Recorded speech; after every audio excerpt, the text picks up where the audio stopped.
За өдөр бол Валентин өдөр болсон.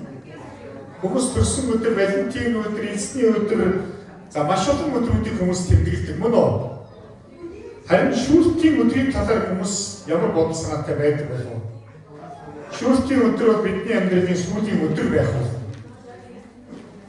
Тэгээд би үнэхээр сүүлийн өдөр чинь, шүүлтийн өдөр чинь, сүүлийн өдөр бүү байгаасаа гэж хүсэж байна. Амен. Библиэлд юу хэлсэн байдаг вэ? Есүс дахин ирэхдээ тэр үнэхээр тийм үү Тэнгэр ичнэрээ дагуулan энэ дэлхий дээр ирээд хаан синтидээ суун гэж. За бүх хүмүүс түүний өмнө очиж тайландаа өгнө. Та ирээдүйд Бурхны өмнө тайланд явахд бэлэн байна уу? Та хүссэн хүсээгүй Бурхны өмнө таны сайнаар хийсэн, нууцаар хийсэн, далдуур хийсэн бүх юм Бурхны өмнө ил болж та түүний өмнө тайландаа тавих болно. За тэгэхээр өнөөдөр би та бүхэнд ер нь хуваалцах гэж байгаа Матай 25 дугаар бүлгээс үндэстнүүдийг Бурхан шүүх тухай байна. Тэр үндэстнүүдийг шүүх болно. 25 дугаар бүлгээс унших бол ингэж хэлсэн. Хүний хүү алдраа дууссан бүх Тэнгэр ичнийхээ хамт ирж сүв жавхан синтидээ залрах болно. Бүх үндэстэн өмнө цуглаж хончин хонио ямаанаас тусгаарладаг шиг тэр тэднийг нэг нэгнээс нь тусгаарлаа. Хонио баруун ямаагийн зүүн талтай байлгана. Тэгээ хаан баруун талд байгсад хандаж эцгээр нь өрөөгдсөө нааш ир. ертөнцийн суурьас та нарт бэлтгэсэн хаанчлыг өвлөн авсгаа. Учир нь өлсөд байхад минь та нар надад идэх юм өгсөн, цангаж байхад минь уух юм өгсөн, харь хүн байхад минь орж оруулсан, нүцгэн байхад минь намайг хувцалсан, өвчтөй байхад минь намайг эргэж байсан, шоронд байхад минь над дээр ирсэн билээ гэхэд зөвхт хүмүүс түнд эзэн минь бид хизээ өлсөд байхыг тань хараад хооллож цангахад тань уух юм өгсөн юм бэ. Хизээ бид харь хүн байсныг тань хараад урьж оруулна. Нүцгэн байхад тань хувцалсан бэ. Хизээ бид өвчтөй байхыг тань хараад эргэж шоронд байхад тань очсон юм бэ. Их болно. Тэгэхэд хаан тэдэнд үнээр би танарт хэлье. Та нар энэ ах дүүсийн минь дорд нэгэнд ийм үйлдсэн бол надад хийсэн хэрэг гэж хэлнэ гэж хэлсэн. За энэ дээр ер нь бол ингээ арах юм бол хэлж штэ. Тэнгэр ичнэрээ дагуулсан гэж хэлж. Сүв жавхланд синтидээ залрах болно гэж хэлсэн. Магадгүй Есүсийг хизээ ирэхийг бол хэн ч мэдэхгүй. Гэхдээ бичээстэр бол тэр бол ирэх болно гэж хэлсэн баг. Ирээд хаан синтидээ суун гэж хэлсэн. Хаан синтид суун. Библиэлд энэ шүүлтийн талаар маш олон зүйлийг Есүс өөрөө ярьсан байдаг. Бурхны шүүлт бол үнэн бөгөөд зөв шудраг гэж хэлсэн байна. Бурхан бол туйлын ариун зөв шудраг бурхныг баг. Өнөөдөр энэ дуугүй хүмүүс бүх хүмүүс бүгдээрээ та Бурхны өмнө очих болно. Тэр өдөр таны өмнө хэрхэн амьдэрсэн бэ гэдэг хүүхэд наснаас өтөл нас хүртлээ амьдэрсэн амьдралын чинь бүх зүйл түүний өмнө сайхан муу далдуур хийсэн бүх зүйл илчлэгдэнэ. Тэгвэл би танд баяртай мэдээ сонсгомоор байна. Бидний ичгүүр бидний нүглийн асуудал бидний юу гэдгийг үхлийн асуудлыг Есүс агшмаар шийдсэн. А бид бол нүглээсээ бол шүүгдэхгүй. Итгээд гимссэн учраас, эргэсэн учраас Христосээр бид угаагдаж зөвтгөгдсөн байна. Харин энэ дээр зөвхөн итгэлийн тухай яриаг үйлдэлийн тухай ярьж хэлж байна. Өсөж байхад хоол өгсөн гэж хэлж байна. Шоронд байхад эргэж ирсэн гэж хэлсэн. Нүцгэн байхад хувцалсан гэж хэлсэн. За өнөөдөр та үнэхээр хичнээн хорих руу явж хичнээн өссөн хүмүүс бас хоол өгөж хичнээн цангасан хүмүүс та тийм ээ ус өгсөн байна. Энд дээр ээж эцгээр өрөөгдөг сэгдөө гэж хэлж байгаа. Бурхны хаанчлыг өвлөн ав гэж хэлсэн. Харин цаашаа өргөжлүүлэн унших юм бол гэж хэлсэн. Зүүн талдаас харагдагсад гэж хэлж байгаа. Ирээдүйд бид Бурхны өмнө зогсохгүй нэг бол дээшээ нэг бол доошоо жав. Эцгээр өрөөгдөгсөд байна. Эцгээр бас Бурхан харагдагсад байна. Өнөөдөр би таныг өрөөлийг өвлөгч байгаасаа гэж хүсэж байна. Энэ дэлхий дээр бид нар Бурхны хүслийг биелүүлэгчдийг л хаанчлалд орох тухай Есүс хэлсэн байна. Есүс өөрөө айгүй тодорхой яг энэ шүүлтийн тухай хэлдэг шүү дээ. Та нар шүүгдэхгүй тул бүү шүү гэдэг. Өнөөдөр бид нар бусдыгаа хайрлах тухай, хооллох тухай, хувцлах тухай, эргэх тухай, тийм ээ? Хоолцох тухай бид нар ярьж идэг. Гэтэл өнөөдөр Христ итгэгчдэр ихэнх нь биенээ шүүгээл явж байна. Нэг жоохон гайгүй бол хизээ юм байсан юм гээл. Нөгөө төрөө жоохон автаж оноо доош явах бол уулын сайн хүн байсан юм гээл. Тэгэл өнөөдөр яаж ийн нөхөр Бурхны сэнтийг айл хэдийн залгаад ихтер нь нөхрөө нөхөр нь хүүхдүүд аав ээж нь хүүхдүүд нь эцэг гэхээ шүүгэж явж байгаа. Ирээдүйд шүүгдэхгүй тул бүү шүү гэж хэлсэн. Та нар шүүлтийн талаар энэ ямар бодолтой байдаг вэ? Бурхан хүнийг шүүх юм бол Бурхны үг болон Бурхны сүнс хүнийг цэвэрлэдэг байхгүй. Бид Бурхны үгийг уншиж тунгаан бяцлах жахад бид гим нүгэлтэй гэдгээ улам илүү ойлгох. Бурхны туйлын ариун байдал, зөв байдал, хайр, нэгүслийг бид нар хүн хүнцгийг бас ойлгодог. Харин хүн хүнийг шүүх юм бол хүний нүглийг шүүждэг. Тийм учраас яг шүүсэн тэр нүгэлтэй хүн ундаг шүү дээ.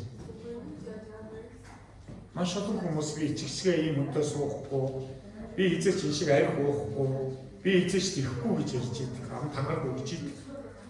Харин үнэхээр судалгаар гарах бол маш олон хүмүүс тэр шүүлтэнд шүүсэн учраас, хүний нүглийг шүүсэн учраас, би энэ шүүсэн учраас тэр хүний нүглийг одоо шүүртэж, хамж, тээж, үйлдэж амьддаг болсон байна. Тийм учраас Иесус хэлээд ирээдүйд шүүхдэггүй тул бүү шүүгээ хэлсэн. За ер нь бол би та бүхэнд үнэхээр уриалж байна. Бид мөнхийн үн цэнтэй зүйлээ ойлгочих юм бол энэ дэлхийн асуудал, дэлхийн зовлон бид даван туулах хүчтэй байдаг. Та энэ дуугаа итгэдэггүй ч бай. Дэлхийн амьтан ачуу өгсөн ч бай. Бүх хүмүүс Бурхны өмнө зогсох болно. Бурхны өмнө зогсон шүү. За ингэ бодоход таны амьдрал ямар утга учиртай байх вэ? Амьдралын татар та юу гэж боддог вэ? Өөрийнхөө төлөө амьдсаар явсаар байгаа энэ хорог дуусах ёстой гэж юу? Нэг ч талхаа уулзахгүй, нэг ч хувцас уулзахгүй, нэг ч шоронд очихгүй, нэг ч өвчтөө хүн ирэхгүй, нэг ч тийм үү Бурхны хайрыг хүнд харуулахгүй явсаар байгаад идэж чадахгүй, өмсөд дулаацахгүй явсаар байгаа дуусах юм уу? Амьдрал чинь. Библийн зарчим бол арай өөр байдаг. Өгөл гэдэг, үйлчлэл гэдэг. Харин дэлхийн зарчим чи өөрөө бол авал гэдэг. Хизээч аваад дүүрдэггүй. Хизээч өнөөдөр хүн өөрийнхөө махбодын өслийг өөрөөр хангаж чадахгүй. Орон номын 14 дуургийн 8-аас 12 дугаар ишлэлээс харах юм бол энэ дээр юу гэж хэлсэн байдаг вэ? За би та бүхэнд энэ уншиж өгье. Бурхны суудлын шүүх сэнтийн өмнө суухдах байна. Энэ 8 дугаар ишлэлээс уншиж өгье. Энэ дээр ингэсэн бид амьдралаач эсний төлөө амьдрдаг. Бид үхлээч эсний төлөө өгдөг. Тиймээс амьдрсан ч үхсэн ч бид эснийх гэж хэлсэн. Таны амьдрал Бурханаас ирдэг шүү дээ. Та өөрөө амьдралаа сонгож төрөөгүй байхгүй. Бурхан танд амьсгалыг амьсгал гэж өгсөн. Амьдрал гэж тушаасан учраас та өнөөдөр амьд байна. Та магадгүй энэ дэлхийн амьдрал чинь дуусгүй та бас Бурханы шүүлтийн өмнө Бурханы өмнө очино. Өөр хаач очихгүй. Тэгээ тэр үед амийн ном нээгдэх болно. Таны нэгтэнд олдох болов. Магадгүй олдсон ч арай чадан орох болов. Эсвэл чи бол зайл чамайг танихгүй юм байна. Ёс усыг үлдэгч минь гэх юм болов. Би өнөөдөр танаас асуумаар байна. Та Бурханы үгийг Бурханы шүүлтийн талаар, түүний хайрын талаар та Бурханы хэр их таньж мэдэж байна. Маш олон хүмүүсийг Бурхан ирээдүйд танихгүй байх болно. Зарим нь иш үзүүлжсэн, зарим би үнэхээр тийм үү гайхамшгуудыг үйлдэжсэн штэ гэсэн чинь би чамайг танихгүй юм байна. Харин тэр хооллогсод гэж хэлсэн. Тэ өвчтөө хүмүүсийг эргэсэж, шоронд байгаа хүмүүсээр очигсод, өсөж байгаа тоолоо байгсад гэж хэлсэн. Тэр баруун талд байсан эцгээр өрөөгдөгсөд гэж хэлж байгаа. Бурхан бидний зөвхөн итгэлийг биш бидний бас үйлсийг үйлчлийг хаддаг. Өнөөдөр танд байгаа амьдрал Бурханаас ирсэн байна. Энэ амьдралыг таныг бусдад хуваалц гэж Бурхан дуудсан байна. Та Есүс итгэхэд та дахин төрсөн. Үгсэн байсан, алдагдсан байсан харанхуй дотор ирсэн бол та гэрэл дотор ирсэн амийг авсан таны амьдрал тийм үү зөвхөн амийг аваад зогсохгүй амьтаа гэж хэлж байгаа Есүс. Бялгасан амьдралтай болгохын тулд Есүс ирсэн гэж хэлж. Бялгасан амьдрал бидийг бусдад бид хуваалцахын тулд Бурхан дуудсан баг. Та хэдий ч энэ хуваалцсан таны амьдрал хэдий ч энэ бялгасаар л байх бол. Өнөөдөр ах トゥ минь энэ дээр ингэж хэлсэн байна тийм ээ. Цаашаа унших. Учир нь үгсэн амьд аль алийнх нь эзэн байхын тулд чухам үүний төлөө Христ үхээр амьдсан билээ. Тийм ч та юунд ах トゥ гээ шүүнэвэ. Бас та юунд ах トゥ гээ басамжлан байна. Бид бүгдээрээ Бурханы шүүх суудлын өмнө зогсох болно шүү дээ. Учир нь би амьд өвдөг бүр өмнө сүрдэж хэл бүхэн бурханд өчөглөн гэж эзэн айлдаж байна гэж бичигдсэн байгаа. Тиймээс бидний хүн бүр өөрийнхөө тайлыг бурханд өгөх болно гэж хэлсэн. За одоос бид нар ер нь тайлангаас сайн бэлдэх хэрэгтэй. Магадгүй санхүүгийн тайлан, татврын тайлан өгч байгаа хүмүүс магадгүй зарим байгууллагууд хоёрын тайлантай байдаг. Татварт нэг өөрсөндөө нуус нэг тайлантай байна. Яг түүнтэй адилхан бурхны өмнө ямар ч нуус тайлан байхгүй байх болно. Таны амьдрал бүх юм илчлэгдэнэ. Тийм учраас бурхан бидний бурханлаг амьдрал, үнэн амьдрал гэдэг байна. Та бурхны шүүх сэнтийн өмнөөс хаашаа зугдах боломж байхгүй. Та бурхан зүрхсийг шалгаад үзээрэй. Бид юу тэрсэн түүнийг л хараа. Бурхан бол шудраг байна. Энэ дэлхий дээр Тэнгэрийн усад хөрөнгө оруулалт хийсэн хүмүүс тэнд мөнх шагналыг авна, муучгүй тэтмийг авна. Тэнд бас үнэхээр тийм үү? Бурханаас өргөмжлөлийг авах болно, шагналыг авах болно. Мөнхийн улсад бас шагнал байгаа шүү. Өнөөдөр миний хувьд боддог сүүлчийн өдөр маань ямар байх вэ? 12 сард найзгаа оршуулад тэнд эзний үгийг номлоод эцсийн зам буюу төр зураас мөнх рүү шилжүүлчих үед миний дотор ч гэсэн миний оршуулган дээр хэдэн хүн ирэх болов? Намайг наснаа өрснөөс шишний хүн дурсан санах болов? Магадгүй би энэ дэлхий дээр юу үлдээж чадах болов? Ирээдүйд би яг найлчгаа бурхны өмнө очих үед миний энэ амийн номонд байх болов? Эцгээр өрөөгдөгсөд итгэмжит сайн боол минь гэдэг үгийг би сонсож чадах болов гэж би өөрөөсөө асууж зогсож байсан. Би өнөөдөр танаас асуумаар байна. Таны сүүлчийн өдөр, сүрлийн өдөр үү, баярын өдөр үү? Энэ дэлхийн амьдрал богинохон шүү. Та амьдралын талаар юу гэж боддог вэ? Нэг хүн аягүй гоё хэлсэн бэ, ингэж хэлсэн байна. Өнөөдөр хүн төрж Библиэлд бол төрдөг, үхдэг, уйлдаг, инээдэг, тэгээ ирэх болон явах цаг бүх юм тогтоосон цаг хугацаа байгаа гэж хэлсэн. Таны амьдрал ч гэсэн хэмжээтэй хязгаартай шүү. Олон хүмүүс үхэхгүй юм шиг, хөгшөхгүй юм шиг, мөнхийн юм шиг амьдрч юм. Яг үүндээ маргааш юу болохыг мэдэхгүй шүү. Миний найз надаас ирүүл савал байсан. Би бол найзаасаа төрүүлнэ гэж бодож ирсэн. Харин найзынхаа оршуулган дээр салхаас гүйцэтгээд хэдхэн хоногийн өмнө даалуу тоглоод хамт залбираад байсан найз маань энэ дэлхийгээс үрд мөхд алгуулсан. Өнөөдөр хүн харшид амьдарч байна. Маргааш тэр газар дор амьдрна гэж хэлсэн. Баян ядуу ялгаа авахгүй бүгд шороодлоо. Мөн үү? Өнөөдөр хүн машинаа жолоодод явж байна. Магадгүй янз янзын машин унаад явж байна. Маргааш харин төргөн тусламжийн тэрэгэн дотор тэр хүн бас явчих боломжтой. Тэгээ амьдралын талаар бид нар сайн бодох хэрэгтэй. Амьдралыг та өөрөө аваагүй. Амьдралыг та бас яг өөрөө захирч чадахгүй. Танаас давсан хүчин зүйл байдаг. Тэр та сонгот төрдөг бол та магадгүй өөрийнхөө энэ амьдралыг арай өөр сонголт хийх байсан баг тий. Би бол ер нь шал өөр газар төрж өөр газар амьдрах байсан. Өнөөдөр хүн биологийн тухай ном уншиж байна гэж хэлсэн. Маргааш түүний намтрын нэг уншдаг. Тэд оны тэдэнд төрсэн, айлын тэд хүүхэд байсан. Тэгээ тийм үйл гавьяа хийжсэн, тийм шагналтай танийгаа үүр дурсан санах болно гэдэг. Магадгүй бид амьдралыг харах юм бол амьсгал аваад бурхан амьсгалаа өгдөг их юм лээ бүрэлдэхүй. Амьсгал амьдрал гэж тушааж. Тэгээд амьсгалаа гаргаад явах энэ хоёрын хоорондох цагийг л энэ дэлхийн амьдралын тухай гэдэг. Бурхан өгдөг, бурхан авдаг. Харин энэ хооронд таны үнцэнтэй амьдралсаа гэж хүсэж байна. Бид нар эцсийн өдрийн тухай бид нар бодох ёстой. Бид сайн эхлүүл, магадгүй муу эхлүүлж. Тэгэхдээ эцсийн өдөр чинь сайн байгаасаа гэж хүсэж байгаа байхгүй. Хичнээн энэ жил Христ итгээд, Библийн сургууль сураад, хичнээн энэ жил үйлчлээд, гайхамшигуудыг үйлдсэн чинь эцсийн өдөр бурхан таныг танихгүй бол яг уу чамайг танихгүй байна уу гэх. Одоо л гэхлээр би чамайг юусоо танихгүй байна. Өөр хүний нэр хэлээж яах вэ тийм ээ? Өнөөдөр би хүн ер нь хүсснээ идэн маргааш түүнийг шавьчнаар иднэ гэж хэлсэн. Яг хүний амьдралыг харах юм бол бүх юм цаг хугацаа. Шувуу өнөөдөр шоргоолж иддэг. Харин шувууг нас орохоор шоргоолсноо түүнийг иддэг мөн үү? Энэ үеийнх нь яваа дараагийнх нь ирсээр л байдаг. Та энэ амьдралтай амьдрахдаа та энэ дэлхий дээр магадгүй авч явж чадахгүй болж олон зүйлийг үлдээж чаднаа. Бурхан таныг үнэхээр зоригтойгоор дуудсан. Зүгээр л нэг л өдрийг ингээд 20 жил 10 жил нэг юм юу уламжлалт нэг юм давтагдсан өөдрөлтэй амьдралаар амьдрахыг хүсэхгүй байгаа. Би нэг зүйлд ойлгоо. Хүн сайн зүйлийг үйлдэж хүн сайн амьдрдаг. Библиэлд сарах юм бол ер нь Библиэлд маш тодорхой хэлсэн байдаг. За тэгэхээр өнөөдөр би сая нүүдэрс явж ирсэн тийм ээ.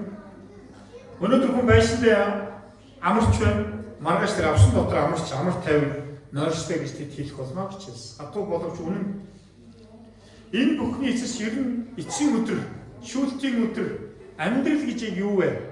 Бид нар бодох ёстой шүү. Тунгаах бодох хэрэгтэй. Би өнөөдөр та бүхнийг амьдралаа төлөвлөөсэй гэж хүсэж байна. Үнэхээр төлөвлөөч тийм. Маргааш би үнэхээр Бурхны mëсууд залбирах болно. Маргааш би нэг хүн сайн мэдээ тараах болно. Би үнэхээр энэ талаар нэг удаа сайн үйлс хийх болов гэж байна. Таны сайн үйлсийг хараад Бурхныг алдаршуулдаг байна. Энд сууж байгаа хүмүүсийг Бурхан дуудахдаа өөрийгөө алдаршуулахын тулд дуудсан байна. Бурхан магадгүй бид төлөвлөхгүй, бид маргаашийг үзэхгүй, бид мэдэхгүй шүү дээ. Хэрвээ та амьдралаа сайн төлөвлөсөн бол та юунаас яах шаардлагагүй. Миний хувьд бол өнөөдөр үнэхээр яг ирээдүйн сайн сайхан найдвар ирнэ гэдэгт итгэдэг. Энэ дэлхийн миний хувьд бол бүхэл болцыг биш таслал төр зураас мөнхийн ус руу шилжиж байгаа. Зовлон харангуйгаас би гэрэл рүү амар тайван шилжүүлэхэд би бол 100% итгэлтэй байна. Тийм учраас үхээс айхгүй. Харин өнөөдөр би та бүхэнд амьдралаа төлөвлөөч. Амьдрч чадахгүй бол та нар Бурханаас эмээгээч. Амьдрал чинь утгагүй хэцүү байгаа бол Бурханаас эмээхгүй байгаа. Яг тэр мэрэгүү ухаан байна. Мэрэгүү ухааны эхлэл бол Бурханаас эмээх гэж хэлж. Эмээж байгаа хүмүүс Бурхан мэрэгүү ухааныг амьдрах хүч чадлыг өгдөг. Тийм учраас ахтус минь ээ. Хэдүүлээ хамтдаа тунгаан бясалгацгаая. Бодцгоё. Мөнхийн амьдрал үнэтэй юу? Үнэгүй. Үнцэн загламыг төлөгдсөн ба. Асар их хүнийг төлөгдсөн ба. Сүмд очиход үнэгүй юу? Үнэтэй юу? Үнэгүй ш. Хэн ч хэлж бол энэ бол эзний ч болно. Та өөрөөсөө асуугач. Аврал бас үнэгүй байгаа. Энэ аврал яагаад үнэгүй гэхээр ямар ч үнээр энэ авралыг хүн шийдэж чадаагүй авч чадаагүй байна. Тийм учраас Бурхан хүүгийнхээ амиар аль хэдийн бидний үхлийн төлөөс болгон бидний нүглийг түүнд үүрүүлээд бидний өнөөс хүүгээ шийдэгдсэн учраас өнөөдөр бид тийм авралыг үнэгүй авах боломжтой болсон. Өнөөдөр ах дүүс минь ээ, Бурханы хайр бас үнэгүй, олзолгүй. Энэ боломжийг битгий алдаарч дээ. Амьсгал бас үнэгүй шүү дээ. Та амьдралаа бодоод үзье. Хүн нэг амьсгалж чадахгүй бол тэгээд шороо болно. Би амьсгалах гэдэг рефлексээ алдсан хэрэг. Бурхан минь нэг л удаа надад өөрөөр амьсгалах боломж өгөөч гэж би 2021 онд Бурханаас гуйж ирсэн. Та магадгүй үхэхгүй юм шиг амьдарч. Маргааш өглөө амьсгалч авахыг бид мэдэхгүй шүү. Та Бурхан тань сануулж. Сүүлчийн өдөр чинь баярын өдөр байгаа. Сүүлийн өдөр биш. Одоо өнөөс үнэхээр тийм үү эцсийн өдрийг эснийг эртэл бид нар үнэхээр тийм үү бид нар тунгаан бяцлах хэрэгтэй. Амьдралаа төлөвлөл. Тэг үнэхээр бид нар өөрсдөө үнэхээр их үйлчлэх. Түүний хаан сентийн өмнө зогсох үед тийм ээ Библиэс ахын бол ингэж хэлсэн. Тиймээс бидний хүн бүр өөрийнхөө тайланг Бурханд өгөх болно гэж хэлсэн. Таны тайлан ямар байх болов? Өнөөдөр ах トゥ минь ээ. Бурхан таныг түүний өмнө очиод итгэмжит боол минь гэхүү. Харин харанхуй төөж гаргаж хай гэж хэлэх болов. Бид нар Матай 25 дугаар бүлэг дээр саяны тийм ээ харах юм бол яг энэ 15 талаанд 2 талаанд 1 талаантын түүх гардаг мөн үү? Энэ түүхийг санаж байгаа хүмүүс байна уу? Бурхан заримд нь 5 талаанд өгсөн. Заримд нь 2-ыг өгсөн. Заримд нь 1-ийг өгсөн. Бурхан хүн чадварын хэмжээгээр өөрийнхөө хүсдэг бэлэг авьяасыг өгдөг. Амьдралд байгаа энэ мэрэгэн ухаан бэлэг авьяас хөрөнгө олох чадвар танд байгаа дүр бүх зүйл Бурханаас ирсэн. Та өөрийгөө сийхээгүй шүү дээ. Хэрвээ би болдог байсан бол арьсаа сольчмор биш. Болдог байсан бол би өөр маш олон зүйлийг би өөрөө бий болгох юмсан. Ихтэй Бурхан танд хангалттай гэж хэлсэн. 5 талаантаа 10 болгосон, 2 талаантаа 4 болгосон. Харин 1 талаантаа юу хийсэн бэ? Нөгөөдгөө болцсон баг. Танд өгсөн хувь тавилан бэлэг авьяас дуудах чадварыг та болгох хэрэггүй. олон хүмүүс булчаад явж байгаа. Тэгээ Бурханаас эмээгээд айгаад харин яасан нэг талантыг нь аваад хинд байна түүнд илүү өгөхөөр өргөднө гэж хэлж байгаа. Хинд байхгүй түүнээс баягаж авахгүй гэж хэлсэн. Өнөөдөр ах トゥ ус минь Библиэс Салмон 27 дугаар бүлэг дээр юу гэж хэлсэн бэ? За би эндээс уншиж чиг талантын тухай. За ингээд 5 талант авсан тэр даруй явж түүгээр худалдаа хийгээд 5-ыг нэмж олов. Үүний нэгэн ээж 2-оор нь 2-ыг нэмж олжээ. Харин нэгийг авсан явж газар ухаад эзнийхээ мөнгийг нуужээ. Удаан хугацааны дараа өнөөх зарсныг эзэн ирж тэдэнтэй тооцоо бодож гин. 5 талант авсан ирээд илүү 5 талант өгч эзэн минь та надад 5 талант болгосон би 5 талант нэмж олсон гэв. Эзэн түн сайн байна. Итгэмжид сайн зарцсан чи цөөн юмд итгэмжтэй байсан тул чам их их хариуцуулъя. Эзнийхээ баяр баясгаланд ор гэж хэлсэн. Тэгээ би үнэхээр эзэн надад хариуцуулсан зүйл итгэмжтэй байхыг хүсдэг. Олон жилийн өмнө 6-7 жилийн өмнө манаас уул нэг төвийнхний машин авч өгөө. Нөгөө машины нэгтгэр зараад систематаа болсон. Системагийн маань хэн бол дуртаа ундаг. Манай гэрийн гадаа тэгээд татвар төлөөр масс. Пастор нэг юм үлгсэн тийм бол унааж байна. Тэг хин чамаагүй өвчээд авчраа юм хинч бензээ хийдгүй байсан. Тэг хүний юм бурхны юм яасан итгэмжгүй амж чинь даа гэдэг. Тэг тэрийг зараад оюутны төлбөрүүдэд тухайн үеийн судалсан оюутны төлбөрүүдэд нэлээд бас төлбөрүүд төлөөд 10%-ийн сүмд өгөөд үлдсэний 4 сая 10 төгрөгөөр нь 6 айлын газар тэг хөлсөө тусдуулан байж ажилласан хүмүүс хөлсийн нөгөөд хийсэн. 4-5 жилийн турш тэр унах үед нь нэмдэг үед нь очиж би ингээд янз хадаж явсаар л байсан. 4 сая 300 мянган авцаа болов 700 авах байсан санагдаад байна. Гэхдээ эдгээр жилийн дараа тэр 4 сая 700 мянган төгрөг маань 35 сая төгрөг болсон байгаа ш.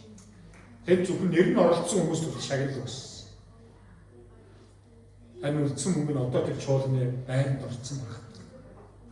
Эзэн итгэмжит байдлыг шагнадаг.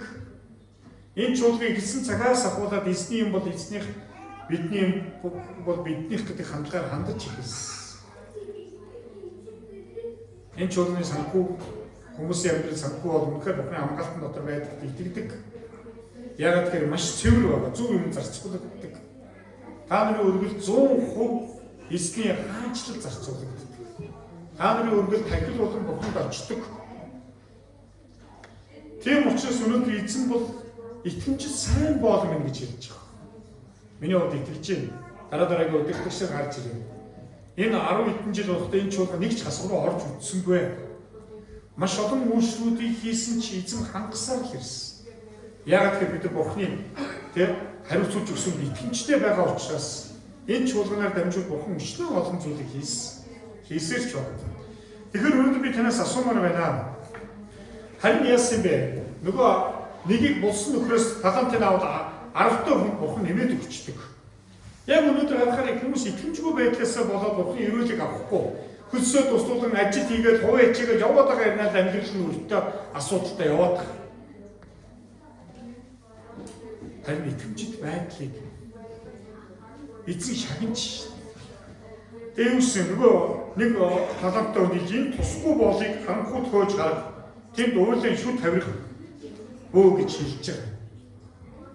Бидний сүүлчийн өдөр маань уурлын шүд тавирах байх вэ? Та бодороо. Бурхан танд хэлж байгаа ш. Бурханаас эмээгээрэй. Бурханы хүндлээрэй. Би өнөөдөр энэ чуулганд гэсэн боддог. Одоо маань чуулганд 10-аас эхэлдэг гэсэн чинь 10-30 болцсон байна.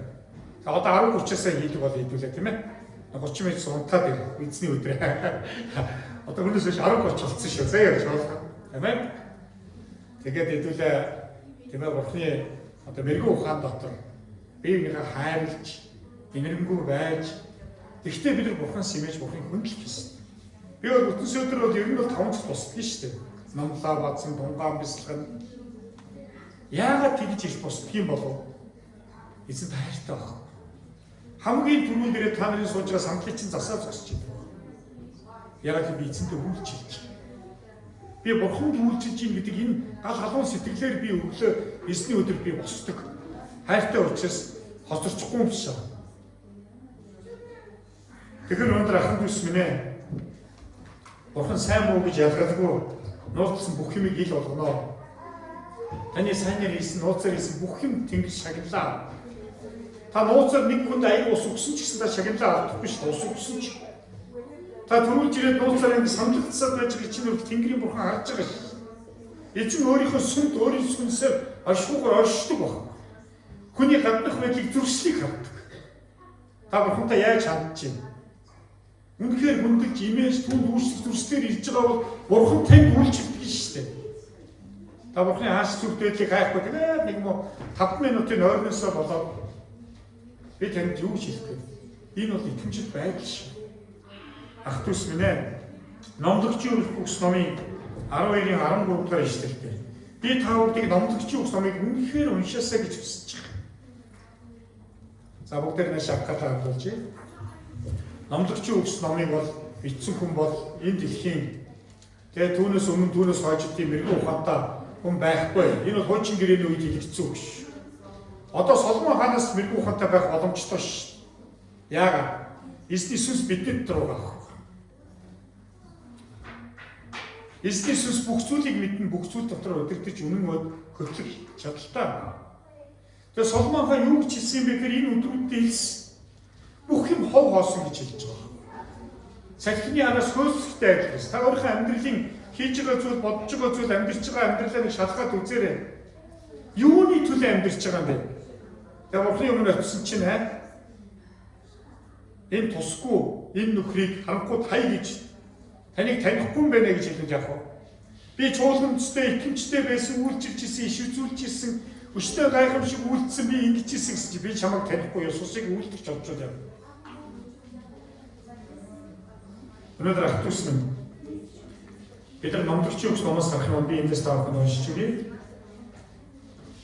Номлогчийн үгс номын 3 дугаар бүлгээс уншихад ингэж хэлсэн. Бүх юмыг тэр тухайн цаг сайхнаар бүтээсэн.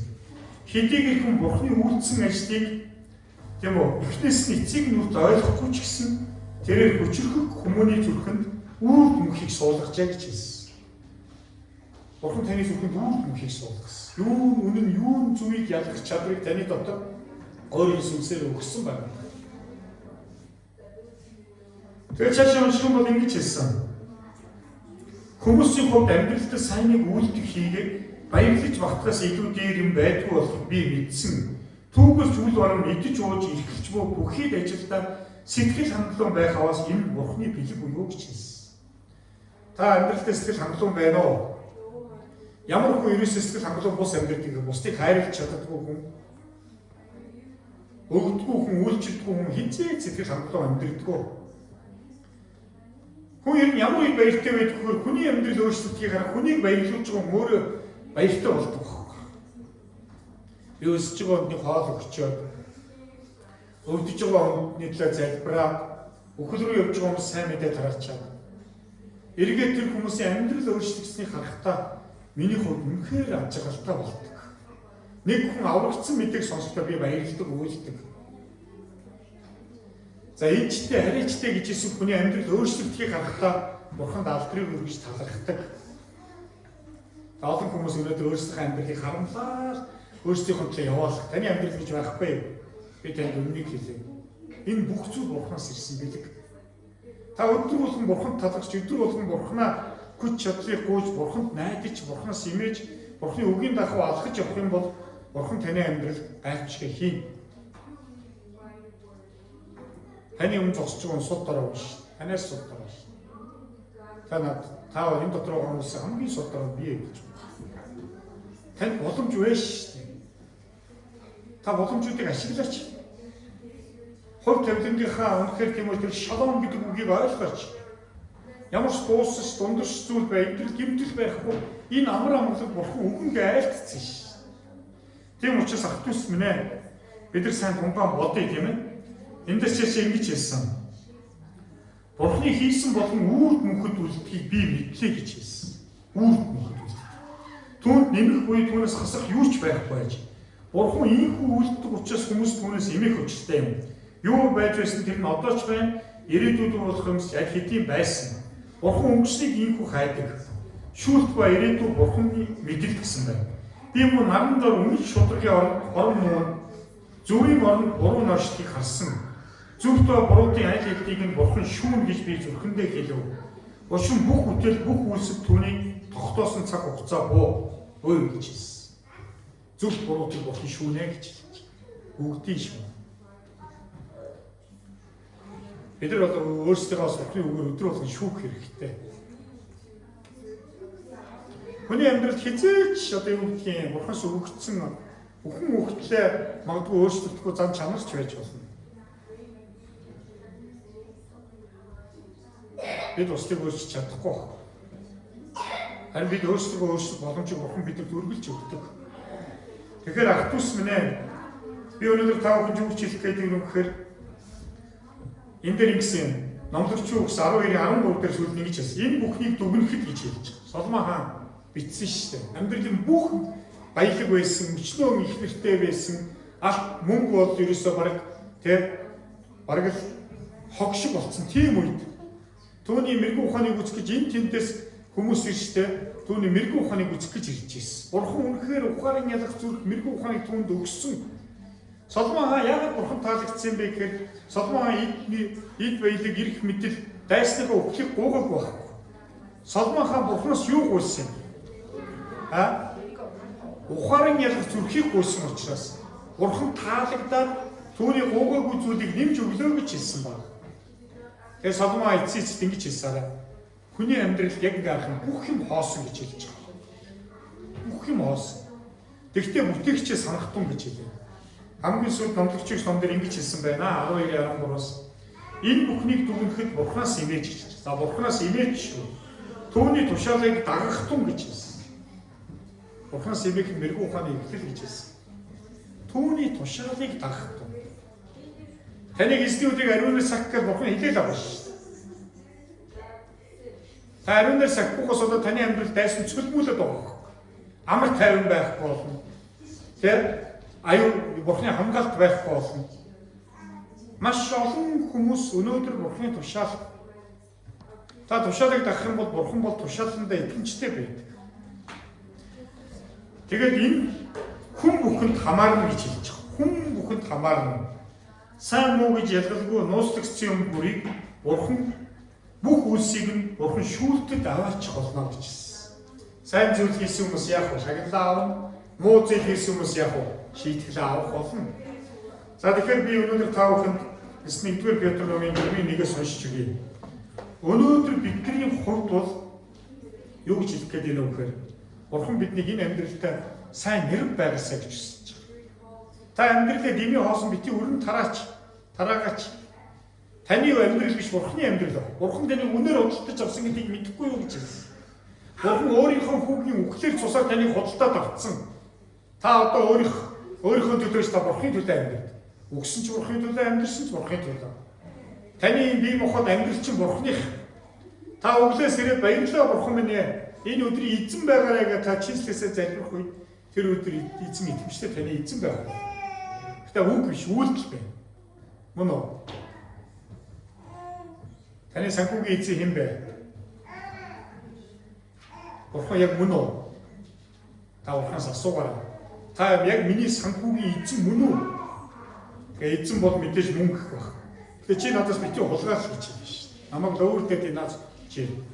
Тийм учраас Тэнгэрийн цонхоо нээхгүй. Цөлмөгч чамаас зайлахгүй л гэж яг ялгаа байна. Өнөөдөр зөвхөн санхүү биш. Бүх зүйлийн дээжийг бурханд өгөөч. Өглөө босоод бурхны өмнө хэдэн минут чамаагүй суу. Өнөөдөр би хөдөө явж байхдаа үнэхээр талархдаг. Өдөөгийн зарим чуулганууд үнэхээр хавар болохоор хөдөөхийн дээжийг эзэн чуулгандаа өргөж чинь. Тариа бодооныхаа дээжийг өргөж байна. Эзнийг хүндэлж байгаа. Өнөөдөр 1-р Петр номын 4-р бүлгээс би таамаг уншиж өгье. За энэ дээр юу гэж хэлсэн бэ гэхээр бурхны нэгүслийн сайн нэргүүд гэж хэлж байгаа. Үлдсэн амьдралаа сайн төлөвлөөрөө. Би тэр үгүйсэн шүү дээ. Үнэгүй зүйлс бол айл гэдэг үнэн төлөгдсөн бурхны нэгүслээр бид нар авдаг зүйл. Тамхи хүнтэй юу? Дэлгүүрт ороод тамхи авъя бол үнэгүй өгөх үү? Хордож өгөөрэй гэдэг үнэгүй өгөхгүй те. Хорыг болохоор үнэтэй бодлож авдаг. Ариг хүнтэй юу? Үнэтэй шүү дээ. Тань дэлгүүрт хич ярихыг цагаан сараар арихгүй тэмдэглээрээ манайхаа. ёс мос бодоод аав ээжтэй хор уулгачаад ах хүмүүстээ хор сүндэрч өглөө дараа нь ямар гिचтэл байх вэ? Би Христ итгэж хүн уучлаарай гэж аяг сүү өгчөж аяг цай өгчөж ширэн дээр ариг тавьчиж яаж истик гिचгээд байгаа. Та хүнийг хорлож ш санаатаагаар ирээдүйн тэр үнэхээр аврал руу биш мөхөл рүү нэглэж чинь гэсэн. Шөнийн клуб дор хүнтэй болов би ч одоо сүүлийн эдэн жил одоо 20 жил орж үзсэнгүй. Одоо такс авдаг болчихсон. Таксгүй оруулахгүй бол тийм. Өнөөдөр харах юм бол гим нүгэл үнэтэй. Өнөөдөр хүмүүс тамиг хөдөлж авч байна. Бид нар сонголт биш. Яваач юм үнэгүй. Там бол үнэтэй ш. Асар гим нүглээр дуулахгүй байдлаар Бурханаас эмээхгүй тушаалын сахихгүй явсараа энэ дэлхий дээр маш олон хүмүүс өнөөдөр узар мод төлөөс төлж явж байна. Би юу хэлэх гээд энэ үгээр өдрүүдийн тухай сайн бодороо. Таны сүүлчийн өдөр хичнээн хүн таны хэн номлож, хэн таны тэг гэрчилж магадгүй нэр чинь Бурхны өмнө очих үед тэр сүүлийн өдөр ш итгэв сайн боол минь. Замаа сайн дуусгаарай. Энэ чуулганд байгаа бол та энэ чуулганы хараа зориг тэ дуудлагын дотор та хамт байгаач. Би таныг уриалж өнөөдөр хүмүүс төрсөн өдрөө аяйгүй мундаг тэмдэглэв. Ач холбогдол өгдөг. Харин Есүсийн төрсөн өдөр дээр хүмүүс ямар ч ач холбогдол өгдөг. Тэгэхээр Валентин өдөр бол хичнээн хүмүүс төр чиглаад идэж цэцэг авч хайр дурлаа бие биендээ илэрхийлсэн. Бурхан хайр илэрхийлсэн хүн байна уу өчигдөр? Би бол өчигдөр үнэхээр талархсан. Би өстөр бол дэлгүүр гаж их цагаа би эзний өдөржингөө суулсан байна. Тэгээ би талархсан. Их нөхөдийнхаа төлөө, эзний чуулганы төлөө, энэ амьдралынхаа төлөө би талархсан. Хайр бас амттай байх шиг чиглаад шиг эхнэртэйгээ ямар ч юм шиглаад хооч идсэн. Өнөөдөр ахын дүүс минь бид нар юу ч хэлэх гээд энэ өгөхөөр гарах өдөр, орох өдрийн талаар ярьдаг. Сайн өдөр, муу өдрийг ярьж байна. Өнөөдөр маш олон хүмүүс одоо юу гэдэг аавуудын өдөр, хүүхдүүдийн өдөр, тусгаар тогтнолын өдрүүдийг ярьж байна. Би таныг ухараасаа гэж хүсэж байна. Шүүлтийн өдөр энэ талаар та сайн бодорой. Сүүлийнхээ өдрийн талаар сайн бодорой. Тэгэх юм бол та арай юу гэдгийг итгэлээр бас сэтгэл хангалуун амьдрах боломжтой. Тэгээд эндээс бид харах юм бол 4-р бүлгийн 1-ээс уншсан. Иймээс Христ нэгэнтээ махбодороо зовсон тул та нар ч гэсэн ижил санаагаар өөрсдөө зэвсгэл. Учир нь махбодороо зовсон нүглийг дуусгасан. Энэ нь биеэр амьдрах үлдсэн хугацаанд сонсороо цааш хүний хүсэл тачаалын төлөө бус харин Бурхны хүслийн төлөө амьдрахын тулд юм. Учир нь өнгөрсөн хугацаанд та нар харийнхны хийхийг хүсдэг зүйлс болох завхаарал, тачаал, согтуурал, утга учиргүй найрлан цэнгэх, архитах болон ёс бус шүтээнд мөргөх явдлыг мөцгөж байсан чинь хангалттай. Энэ тал дээр хүмүүс та нарыг хачирхаж, самурлын урсгал, нийлэгүүгийн төлөө бүх муу хэлдэг. Гэвч тэд амьд ба үхэгсдийг шүүхэд бэлэн багш түүнд тайлбарлах болно. Учир нь энэ зорилгын үүднээс сайн мэдээ үхэгсэд хүртэл тунхлагдсан. Ингэснээр тэд махбодороо хүмүүсийн адил шүүгдсэн боловч Бурхны хүслийн дагуу сүнс дотор амьд байх юм гэж хэлсэн. Өнөөдөр амьд үхсдийг шүүх болно. Бид нар сайн мэдээ тунхалтай юу хэлдэг вэ? Тэр бол дахин ирэх болно гэж хэлсэн. Тэнгэр эс нартайгаа тийм үү үүс хөлөглөн энэ дэлхий дээр ирэх үед дэлхийн төгсгөлийн өдөр байх болно. Тэр өдөр маш олон хүмүүс шүдээ хариулах болно гэж хэлсэн. Гадна хаягдах болно. Тэр өдөр гимших болон тийм үү ууч нэгүсдийг ямар ч боломж байхгүй хоцрох болно. Бурхан хаан сэнтэлдээ суухад амьд болон өгсөн хүмүүс нэг нэгээрээ түүний өмнө ирээд амьдралынхаа тайланг тавина. Тэгээ гимссэн тушаалын сахиж түүнээс имэж дуулууртай байсан хүмүүсийн хувьд мөнхийн ус руу орж харин хулгайчид, алуучид, завхаарагчид, хуурамч шүтэн шүтгчдэр гэж хэлж. Тэгээ Бурханы үгэнд дуулуургүй байгс тэрслэгчдэр гэж хэлж. Магадгүй иш үзүүлж байгаа гайх шиг үйлдэж байгаа Библийн хичээл зааж байгаа, номлож байгаа, магадгүй үйлчилж байгаа маш олон хүмүүс эзний өмнө очих үед танихгүй байх болно. Есүсийг үлдэх зайр гэж хэлэх болно. Тийм учраас Матай номын үндсүүдийг шүүхдээ Бурхан юу гэж шүүх юм? Мэдээд итгэлээр авралыг авсан. Гэхдээ биднээс үйлдэлийг хүсэж байгаа. өнөөдөр Бурхны эцгийн хүслийг биелүүлэгч нар хааш гарах болно гэж хэлсэн. Эцэст би тав гэж юу хэлэх гээд юм өгөхөр ахын төс минь ээ. Эцсийн өдөр чинь үнэхээр сүүлийн өдөр биш. Тэ баяр баясгалангийн өдөр байгаасаа гэж хүсэж байна. Амен. Үлдсэн амьдралдаа Бурхны сайн нэрвуу байна. Та амьдралаа өөрөө эзэмшихгүй Бурхных баг. Тийм учраас үлдсэн амьдралаа Бурхны хүслийн дагуу эцсийн өдрийн Христийг илтгэх тэр өдрийн хүртэл бид итгэмжтэйгээр тийм үйлдэцгээе. Амен. Миний удаас залбирч байна. Өнгөрсөн өдрүүдийн турш залбирч 3 сараас шуулган маань шинжилт болно. Та бэлэн байгаарай. Би таныг үйлчлэл дуудана. Зарим хүмүүс сөхөрсөн байна, ядарсан байна, хүсэлгүй болсон байна. Тэгэхээр өнөөдөр магадгүй бид бүгд үйлчлэхээр дуудагдсан. За би үйлчлээс арах юм болов гэж бодож байна. Бүгд үйлчлэнэ. Энэ чуулганд үйлчлэхгүй хүн, илгээлтэнд явдаггүй хүн энэ чуулганд байх ёсгүй гэж бодож байна.